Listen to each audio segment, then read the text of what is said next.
You know, it sure was convenient for Tommy to bring Jason's mask to his grave right before he was going to burn his remains. I mean, that's pretty convenient of him. Imagine if he wouldn't have, and Jason wouldn't have had a mask, and he'd have had to go shopping for a mask. And you know how hard hockey masks were to find in 1980-something? They weren't easy, man. Friday the 13th. The clip that I just showed. Stop staring at me. You got those bug eyes. I'm sorry about the bug eyes bit. Hello, my name is Fu Manchu. Well, I just did a review on the following. I just reviewed the NES. I keep wanting to say Super NES. Man, stop it! The NES, the original version of Jason, the video game, and this is the re-release that comes with the head and plays the music in the package. It's so awesome indeed. Now, when I found this at a Toys R Us, and it must have been Neca Day at Toys R Us, because not only did I find this, but I also found the following. I found the Terminator Genesis Pops figure, that's right, the T-800 Guardian. The Dark Knight version of the Heath Ledger Joker figure. A truly awesome, clear NECA convention-exclusive Ambush Predator. An Alien vs. Predator Scar Predator. Holy cow, man. Not to mention a few other NECA figures that I didn't get. But I also got one other one that today's review will be on. Now, I just told you what a Jason fan I am. I absolutely love Jason Voorhees, and I just reviewed the video game version. Now, aside from that video game version that I just got, the only other figure that I have is the following. I also have the Friday the 13th, the final chapter, part 4, I believe it was. Jason figure. Now, I had a whole bunch of other ones, but I gave them all away. I think Mr. Evilcheese got the bulk of them, and I only have this one right here left because I thought this one looked the coolest out of all the NECA ones that they had put out so far. Now, this one over here is just a redo of, I believe it's part 3's mold or whatever, and before the battle damage, I should say, and that looks pretty cool too. Now, the thing about this one over here is you have 3, you have 4. Now, they had a Part 5 Roy figure, but it only came out in the Migos style. Now, there's also a Part 6 version, which just happens to be my favorite version of Jason. And that is what we'll be reviewing today. Today's review will be on the NECA Friday the 13th, Part Vi, which is Roman numeral for 6. And it is for Jason Lives a Jason. Thanks to Tommy Jarvis, who had to just dig him up and electrocute the poor guy. You know, seriously, what a mistake that was. He could have just left him in there and the movies would have gotten very boring just showing this tombstone. Anyway, well, it's not Jason Lives yet, it's just this tombstone. But anyways, there's the front of the package looking very cool, and I absolutely love that picture. And these boxes are just amazing. All the boxes that NECA makes just look so cool. But anyways, let's look at the back of the package, shall we? So, here's the back of the package, and it looks amazing. Not only do you have Jason there, looking like he's coming up out of the grave, which is awesome. Got a little blurb there. Got a picture of his mask laying there in the dirt. You got another picture of Jason there. All of them look like they're coming out of holes, or like they're holes in the dirt. And that is pretty awesome. Now, there's the picture of his head down there. That looks so amazing. I love the intro of this movie where it shows all the little bugs and maggots and stuff all over his face. When his eye opens up, that was just so cool. And it comes with a very undersized tombstone, but that's alright. I don't think the tombstone was this small in the movie, but maybe it was. Maybe I just don't remember it. And apparently he wants to harpoon the tombstone because he's Captain Ahab. I don't know. But anyways, there's the back of the package looking very cool indeed. So I say we look at the front one more time. So, here's the front of the package for the very last time, and this looks amazing. Now, just like all the other NECA releases, there's a little flap right here, and if you open up the flap, on the flap side, you will find a very poster-like version of Jason standing there, and that is very cool. That's just the figure, and it looks amazing. That's a really good photo, though. And then over here, you will notice that it looks like his little gravestone right there. It looks like he's been dug out. And then in there is the dirt of his grave, all dug out, and then the figure laying there, looking very cool. You'll see his little tombstone there, his little accessory tray over here, his hockey mask up there too, and that looks cool. Plus, the implement of his creation, where he comes back like Frankenstein's monster, and that is cool. So that's amazing. So I say we remove him from the package. What do you say? Now, sliding the tray out, you get a better view of the figure in the little plastic tray, and that's pretty cool. But behind this tray, you will find a little cardboard insert that literally looks like his unearthed grave. And that is cool. You'll see the inside of his coffin there. Looking very cool indeed. All the little spider webs and stuff. Very awesome indeed. So that makes a little neat display. If you wanted to, like, lay that down and put him in there, you could, and that is so cool. Even though he really wasn't wearing these clothes at the beginning of the movie. He didn't have the web belt and stuff like that. He didn't have the gloves on. He put those on right after Tommy took them off, and that's pretty cool indeed. So I say we remove him from this little plastic tray. What do you say?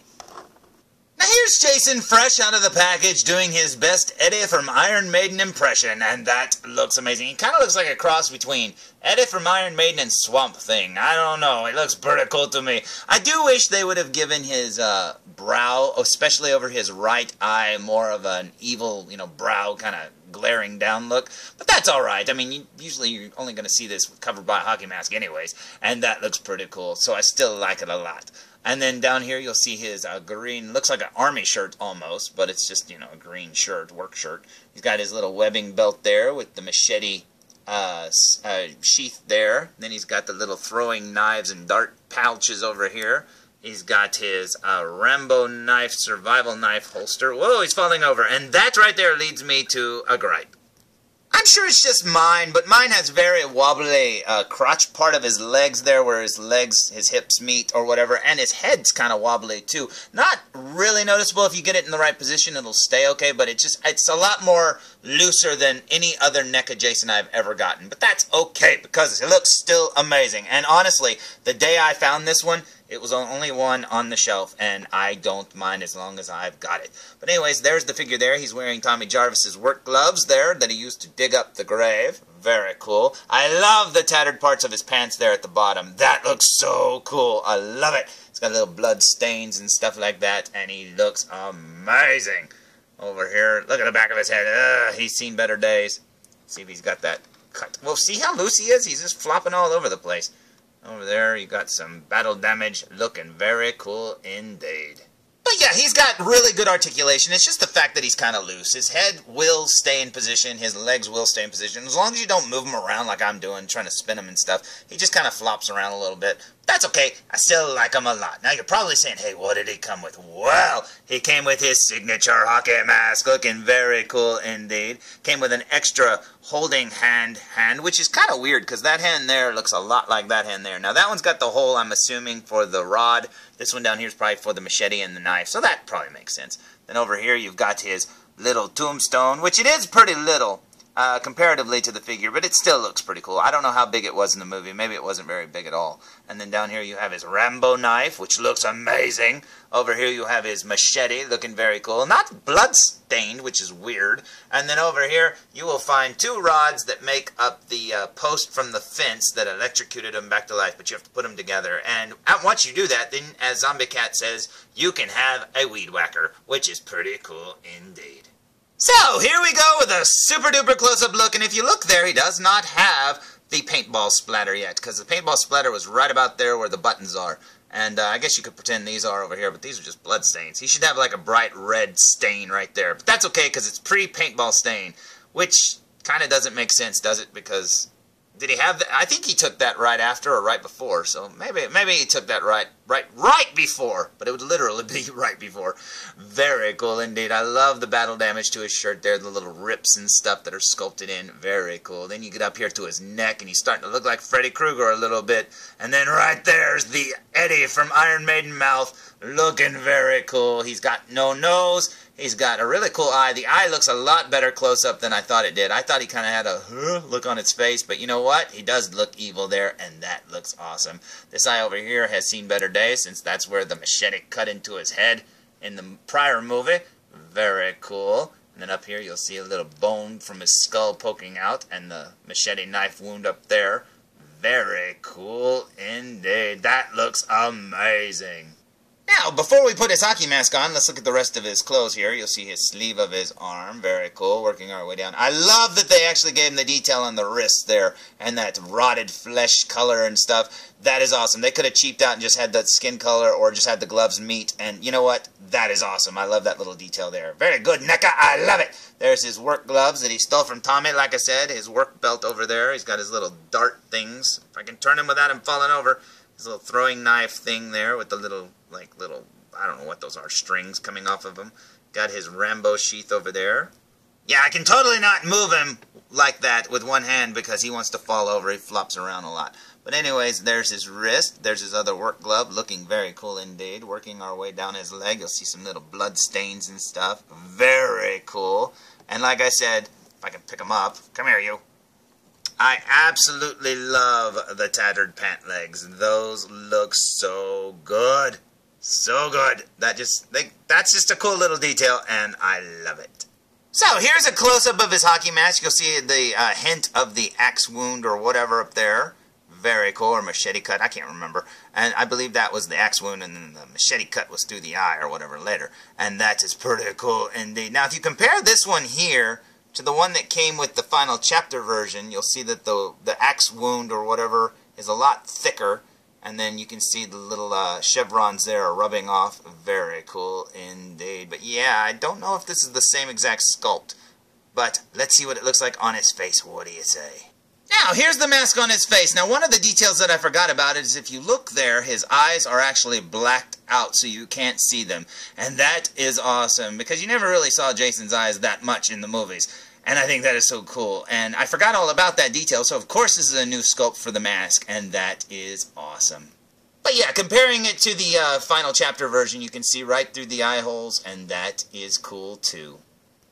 So here's the back of Jason's head there, and it looks so good. Look at all that. Yeah, like I said, he's seen better days. The straps look amazing. Those straps change so much in the movies. Every time you see it, it's like a different set of straps. But that is pretty cool indeed. I absolutely love it. So, in case you wondered, here's a part 3, part 4, and now a part 6 Jason. And they look awesome together.